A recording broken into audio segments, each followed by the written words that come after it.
श्री गुरुदेव दत्त।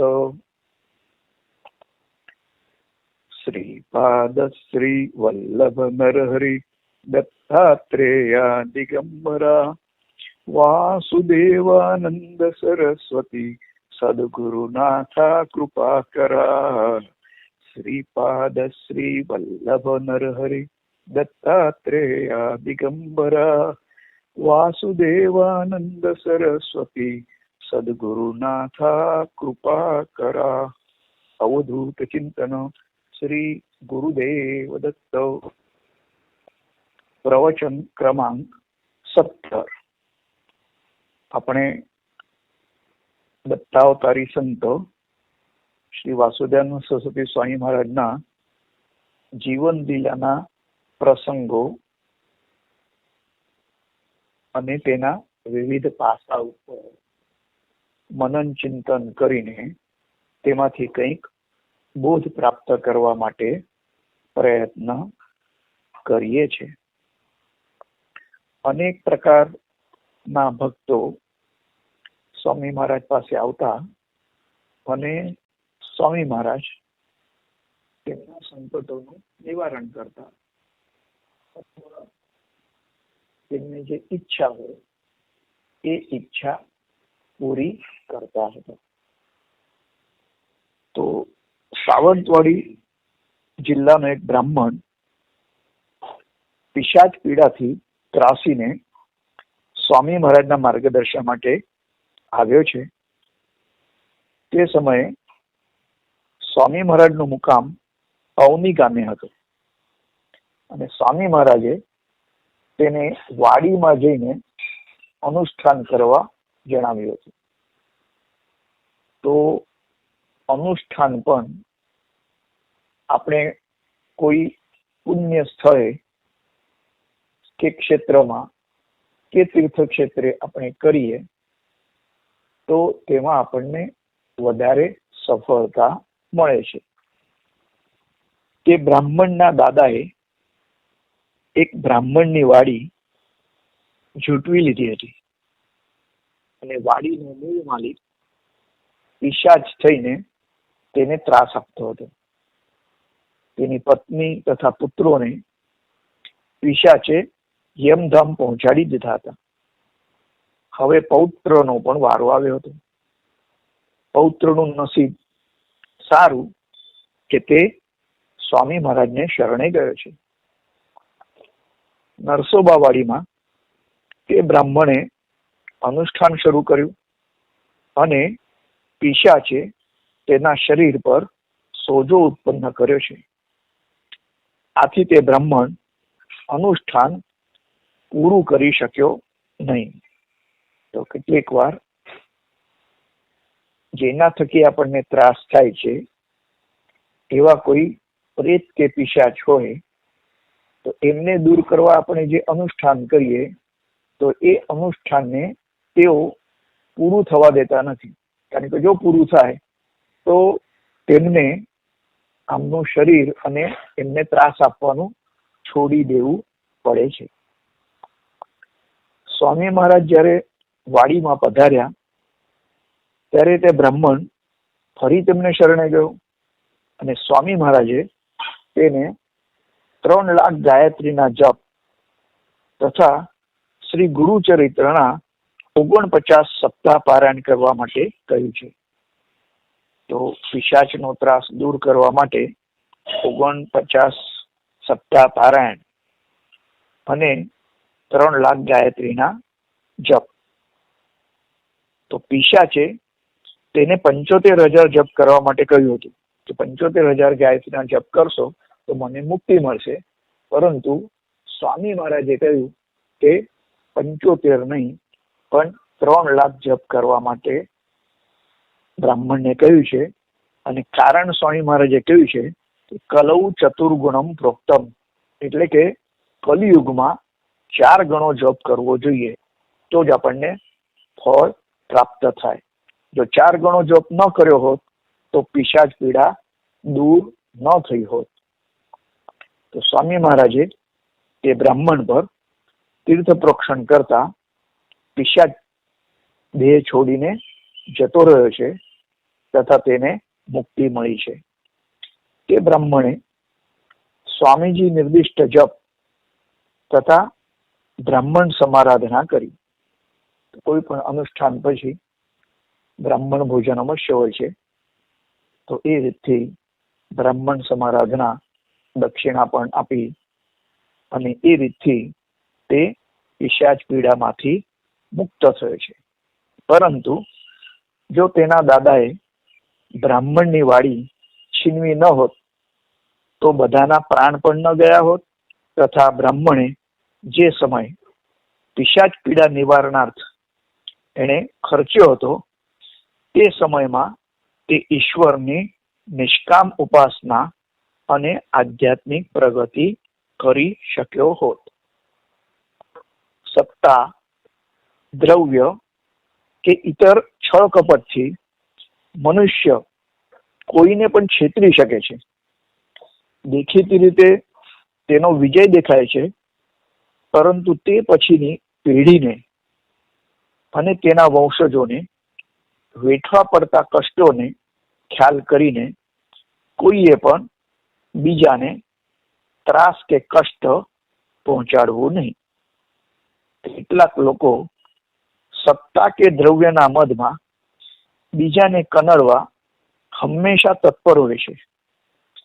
આવી કનડગત સારી નથી. પોતાને કે પોતાના વંશજોને આ કનડગત જ પાછી મળવાની છે. સંતો હંમેશા અપકારી ઉપર પણ ઉપકાર કરે છે. તેનું રહસ્ય આ જ છે કે જેવું કરો તેવું પામો. ઉપકાર કરો તો ઉપકાર પામશો. એક કિસ્સામાં તો એવું હતું કે જે અશરીરી આત્માને બીજાને ત્રાસ કરવા માટે એને મોકલ્યો હતો, તો એ કેટલી પેઢી સુધી એને કેટલા બધાના પ્રાણ હર્યા. અને ત્યારે કોઈ એક સાધકે એ અશરીરી આત્માને પૂછ્યું કે તું આમ શા માટે આટલા બધા લોકોના પ્રાણ હર્યા છે? ત્યારે તે અશરીરી આત્માએ કહ્યું કે મને તો જેને મોકલ્યો એની આજ્ઞાનું મારે પાલન કરવાનું હોય છે, અને પાલન કરતા કરતા આટલા બધા લોકોના પ્રાણ હરીને હું પણ થાકી ગયો છું. પરંતુ મને હવે પાછો મોકલનાર કોઈ જડતો નથી, અને જેને મને મોકલ્યો હતો એ પોતે પણ મૃત્યુને શરણ થયો છે. તો મને આ તાંત્રિક ગતિવિધિમાં જો પાછો કોઈ મોકલે તો જ આને ત્રાસ આપવાનું બંધ થશે, અને કોઈ સંત પુરુષ મને મળે તો એ મને મુક્તિ અપાવી શકે છે.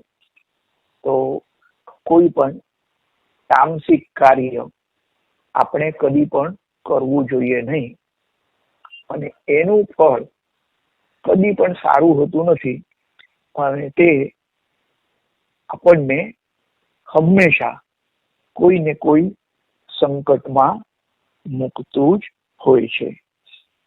તો પિશાચ પીડામાંથી દૂર કરવા માટે અને જે શાસ્ત્રોમાં પણ સંખ્યા જપની કહી હોય, પણ કળિયુગમાં એનાથી 4 ગણો જપ કરવો જોઈએ તેવું સ્વામી મહારાજ જાણતા હતા, અને તેવું માર્ગદર્શન આપવાથી એ બ્રાહ્મણની પિશાચ પીડા દૂર થઈ છે.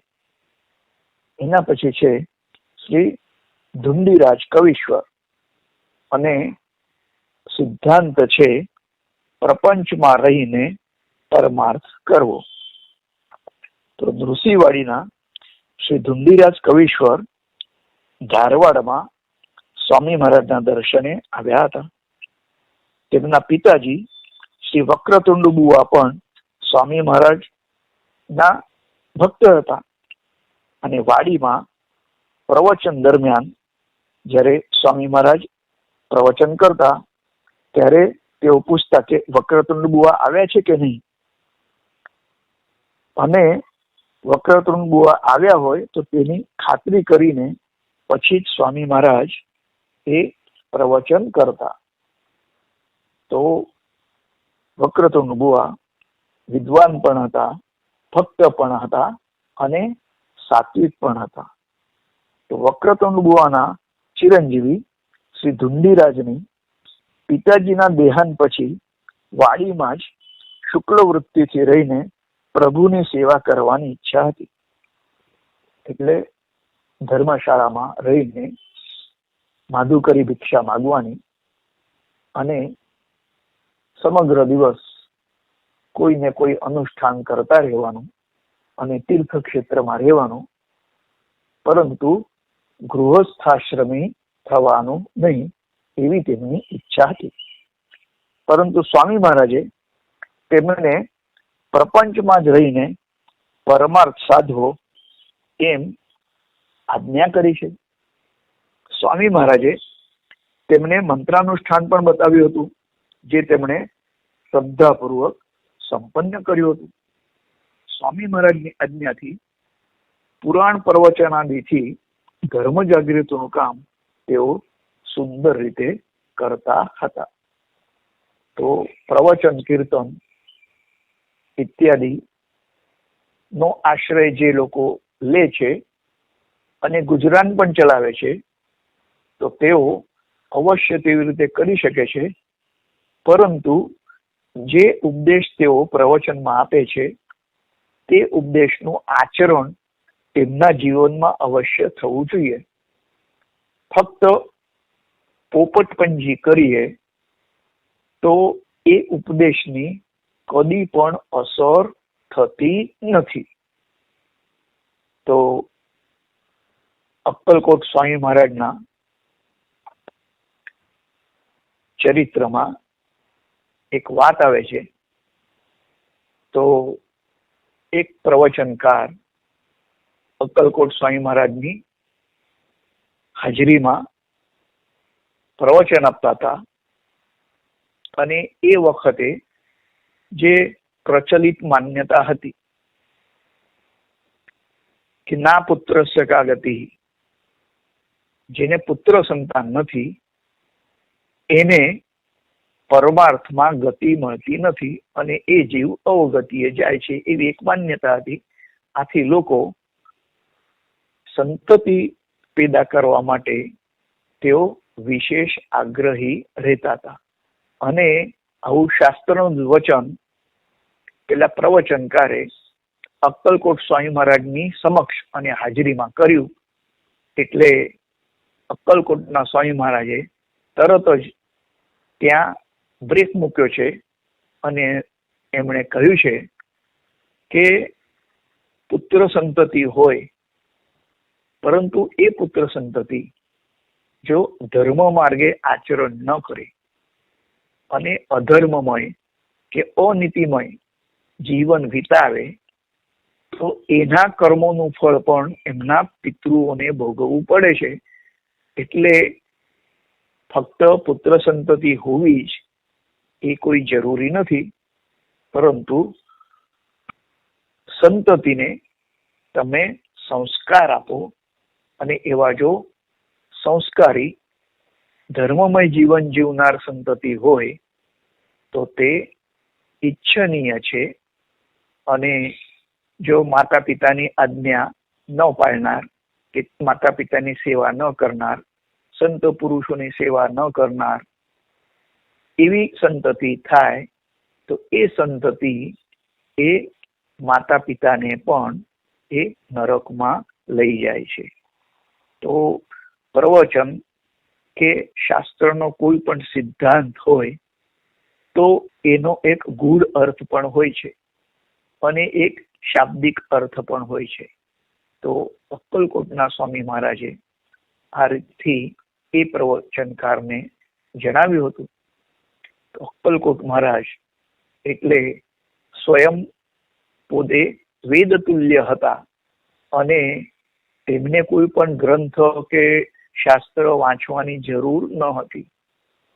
એક ભક્તે એમને પ્રશ્ન કર્યો છે કે મારા પૂજા રૂમમાં 4-5 ભગવાન છે, ગણપતિ છે, મહાદેવજી છે, માતાજી છે, દત્ત ભગવાન છે, તો શું મારે થાળ આ દરેક દેવતા માટે અલગ અલગ રાખવાનો અને એમને થાળ ધરાવવાનો, કે એક જ થાળ ધરાવીએ તો ચાલે?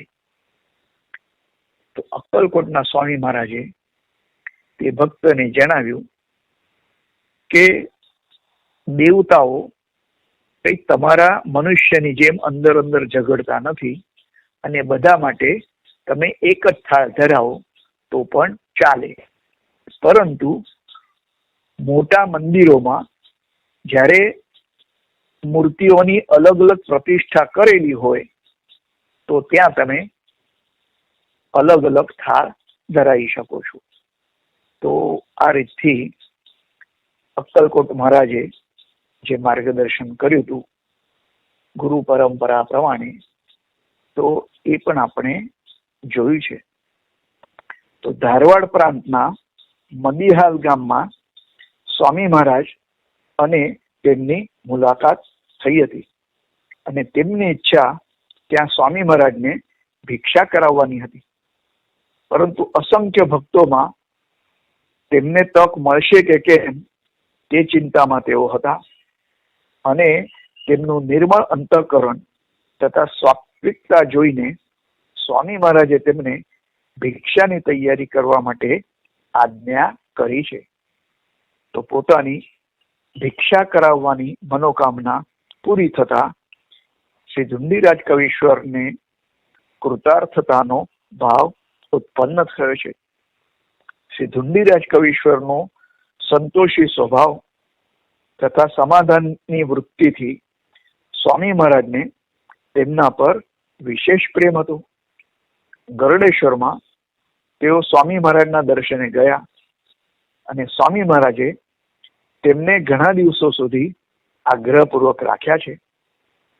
કવીશ્વર બુઆ જવાની વાત કરે એટલે સ્વામી મહારાજ આવેલા ભક્તોને પૂછતા, તમે કવીશ્વર બુવાનું પ્રવચન સાંભળ્યું છે?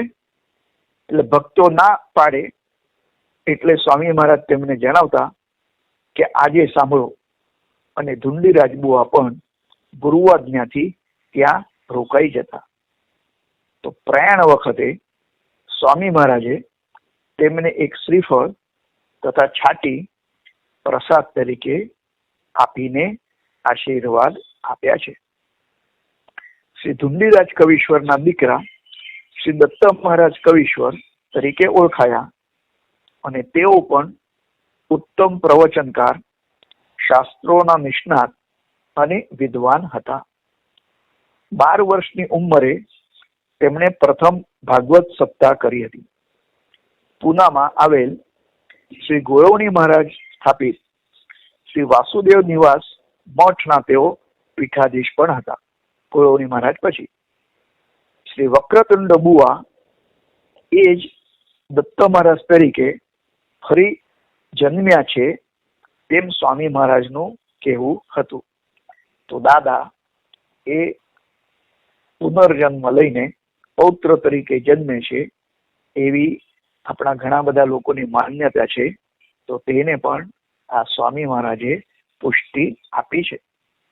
શ્રી દત્ત મહારાજ કવીશ્વરના પ્રવચનમાં હાજર એક શંકરાચાર્યે તેમનું ગૌરવ કરતા જણાવ્યું હતું કે જો તેઓ શંકરાચાર્ય ન હોત તો શ્રી દત્ત મહારાજને સાષ્ટાંગ દંડવત પ્રણામ કરત. પરંતુ શંકરાચાર્ય પીઠની પ્રસ્થાપિત નિયમ પ્રમાણે તેઓ કોઈને પણ વંદન કરી શકતા નથી. તો આવી વિદ્વત્તા અને નમ્રતા આ દત્ત મહારાજ કવીશ્વરમાં પણ હતી. આમ કવીશ્વર કુળમાં સંતોની ત્રિપુટીએ જન્મ લીધો, અને કવીશ્વર કુળનો જેટલો જય જયકાર કરીએ તેટલો ઓછો છે. તદુપરાંત તેઓ માત્ર વાણીના જ પંડિત ન હતા. તેઓ જેવું આચરણ કરતા તેવો જ ઉપદેશ કરતા.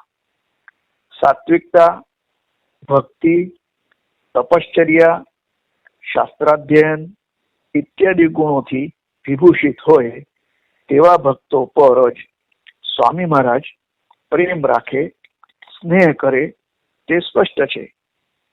ધન્ય છે તેવા કવીશ્વર કુળના વિદ્વાનોને. એના પછી નર્મદા માતાની કૃપા દ્રષ્ટિ સ્વામી મહારાજ પર હંમેશા રહેતી હતી, તેનો એક પ્રસંગ છે. તો ગરડેશ્વરમાં સ્વામી મહારાજનું મુકામ હતું અને એક સેવક રસોઈના વાસણો માંજવા નદી પર ગયો. ઘણા બધા વાસણો હતા અને એ વખતે કોઈ નળની વ્યવસ્થા ગરડેશ્વરમાં ન હતી. ઘણા બધા વાસણોમાંથી એક તપેલું નદી પ્રવાહમાં વહેતું વહેતું દૂર નીકળી ગયું અને પાણી ઊંડું હતું તથા તે સેવકને તરતા પણ આવડતું ન હતું. તપેલું હવે છેક મધ્ય પ્રવાહ સુધી પહોંચી ગયું. તે સમયે પાણી માટે નળની વ્યવસ્થા ન હોવાથી બધા વાસણો માંજવા માટે નદીમાં લઈ જવા પડતા હતા. સ્વામી મહારાજે વાત જાણી એટલે સ્વામી મહારાજ સ્વયં નર્મદા કિનારે આવ્યા તથા નર્મદા માતાને ઉદ્દેશીને બોલ્યા કે નર્મદા માતા એ તપેલું લઈને શું કરશે? બાળ ગોપાલના ભોજનમાં તે વિઘ્ન નહીં આણે. આટલા શબ્દો સ્વામી મહારાજના મુખેથી નીકળ્યા અને પેલું તપેલું નદીના મોજાથી ધીમે ધીમે સ્વામી મહારાજના પગ પાસે આવી પહોંચ્યું છે અને સેવકોએ તેને કિનારા પર લઈ લીધું છે. તો નર્મદા કિનારે સ્વામી મહારાજ નિવાસ કરતા હતા અને એ પણ નર્મદા માતાની માંગણીના જવાબમાં. તો નર્મદા સાથે સ્વામી મહારાજને માતૃવત સંબંધ હતો અને કોઈ પણ વાત હોય તો તે માતાની જેમ નર્મદા માતાને તેઓ સંબોધન પણ કરતા અને વિનંતી પણ કરતા હતા. હવે એક બીજો પ્રસંગ લઈએ કે સંત આજ્ઞાનું જો આપણે પાલન ન કરીએ તો આપણને કેટલા કષ્ટો વેઠવા પડે છે. પહેલાના પ્રવચનમાં આપણે ગણેશ અંગરેની વાત આવી હતી. તો શ્રી વાસુદેવ અંગરેના મામાની દીકરી ગંગુતાઈનું લગ્ન શ્રી શંકરરાવ વિઠ્ઠલ દેશપાંડે સાથે થયું હતું અને દેશપાંડે કુટુંબ અતિ નાસ્તિક હતું અને સંત વચનના પાલનમાં માનતું નહીં. શ્રી વાસુદેવ અંગરેના માસી વેણુબાઈએ સ્વામી મહારાજને નીચે પ્રમાણે વિનંતી કરી કે મહારાજ, આપે નર્મદાને તો પુત્ર આપ્યો, તેમ આ ગંગુને પણ સંતાન આપો. એટલે સ્વામી મહારાજ બોલ્યા, વેણુબાઈ, નર્મદાને લગ્ન થયે ઘણા વર્ષો વીત્યા હતા. ગંગુતાઈને તો લગ્ન થયે હજુ 1.25 વર્ષ જ થયું છે.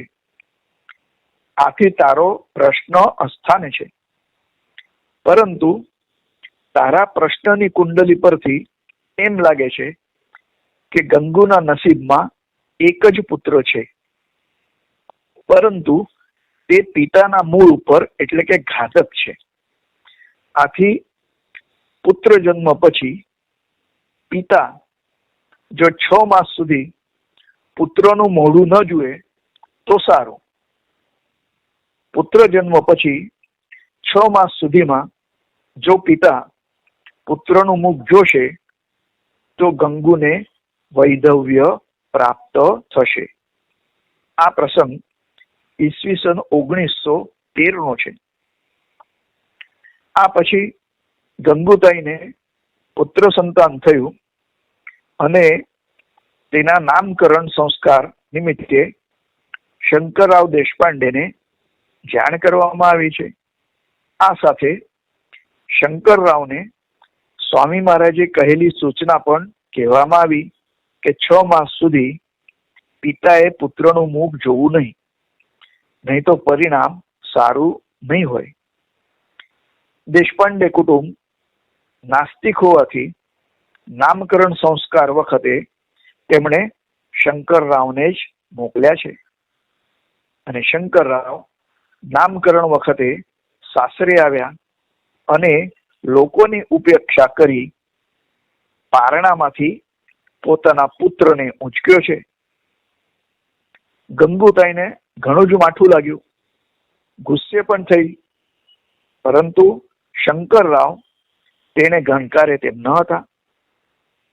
ગંગુતાઈ સાસરે ગયા પછી એક જ વર્ષમાં શંકરરાવને ક્ષય રોગ લાગુ પડ્યો છે અને તેમાં જ તેમનું મૃત્યુ થયું.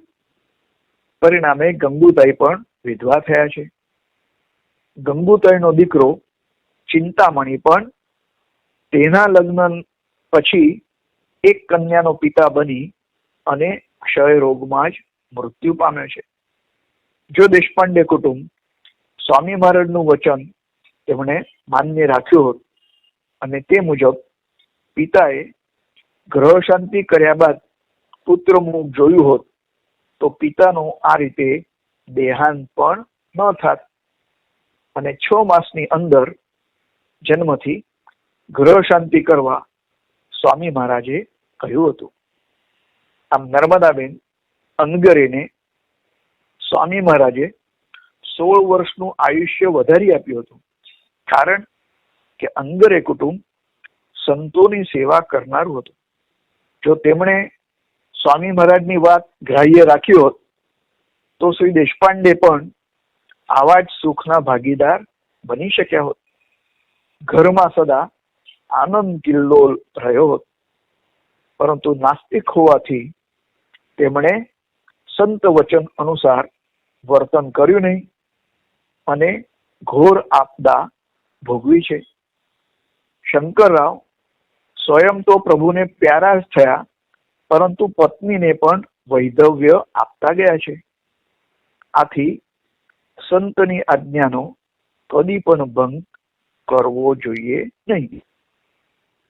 વડોદરાના સિદ્ધનાથ ગણપતિ મહંત સ્વામી મહારાજના દર્શન કરવા ગરડેશ્વર આવ્યા છે અને તે દિવસે વદ ચોથ એટલે કે સંકષ્ટ ચોથ હતી અને તે વ્રતના નિયમ પ્રમાણે ગણેશ ભક્તો ચંદ્રોદય સમયે ગણપતિ પૂજન કરીને પછી થાળ ધરાવી ભોજન કરે છે.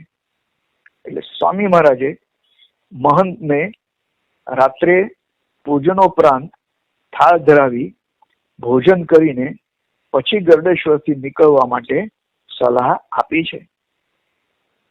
સંત સાનિધ્યમાં વ્રતનું પૂજન તથા નિવેદ કરીએ તો તે ઈચ્છનીય ગણાય, પરંતુ મહંત રાત સુધી ન રોકાતા બપોરે જ નીકળી ગયા. સ્વામી મહારાજનું કહ્યું તેમણે ન માન્યું અને તેઓ તિલકવાડા સુધી પહોંચ્યા. તેમને રાતના 10-11 વાગ્યા છે, કારણ કે નદીનો પ્રવાહ તેમની હોડીને અનુકૂળ ન હતો. તે જ દિવસે સ્વામી મહારાજના બીજા ભક્ત શ્રી સબનીશ પણ બપોરે ગરડેશ્વરથી પ્રયાણ કરવાના હતા, પરંતુ સ્વામી મહારાજના કહેવાથી રાત્રે ઉપવાસ છોડીને ગરડેશ્વરથી તેમણે વિદાય લીધી અને રાત્રે 10-11 વાગે તેઓ તિલકવાડા પહોંચ્યા છે. અને ત્યારે બપોરના ગરડેશ્વરથી નીકળેલા વડોદરાના મહંત પણ તે જ સમયે તિલકવાડા પહોંચ્યા છે. તો રાતના સમયે હવે લાકડા ભેગા કરી તેઓને રસોઈ બનાવવાનો વારો મહંત માટે ઉભો થયો છે. મહંતની હોડીને અનુકૂળ પવન ન મળ્યો અને નર્મદા પ્રવાહમાં અનેક હાડ મારી તેમને વેઠવી પડી છે. તેઓ ખૂબ મોડા તિલકવાડા પહોંચ્યા. જ્યારે શ્રી સબનીશ જેવા આજ્ઞાંકિત ભક્તે ગુરુવાજ્ઞા પ્રમાણે આચરણ કરતા તેમને કોઈ પણ કઠિનાઈ ભોગવવી પડી ન હતી. શ્રી સબનીશે મહંતને તે પ્રમાણે કહ્યું પણ ખરું. શ્રી સબનીશ તરત બીજા દિવસે નોકરી પર વડોદરામાં હાજર થયા. જ્યારે મહંતને વડોદરા પહોંચતા બીજા 3 દિવસ લાગ્યા હતા.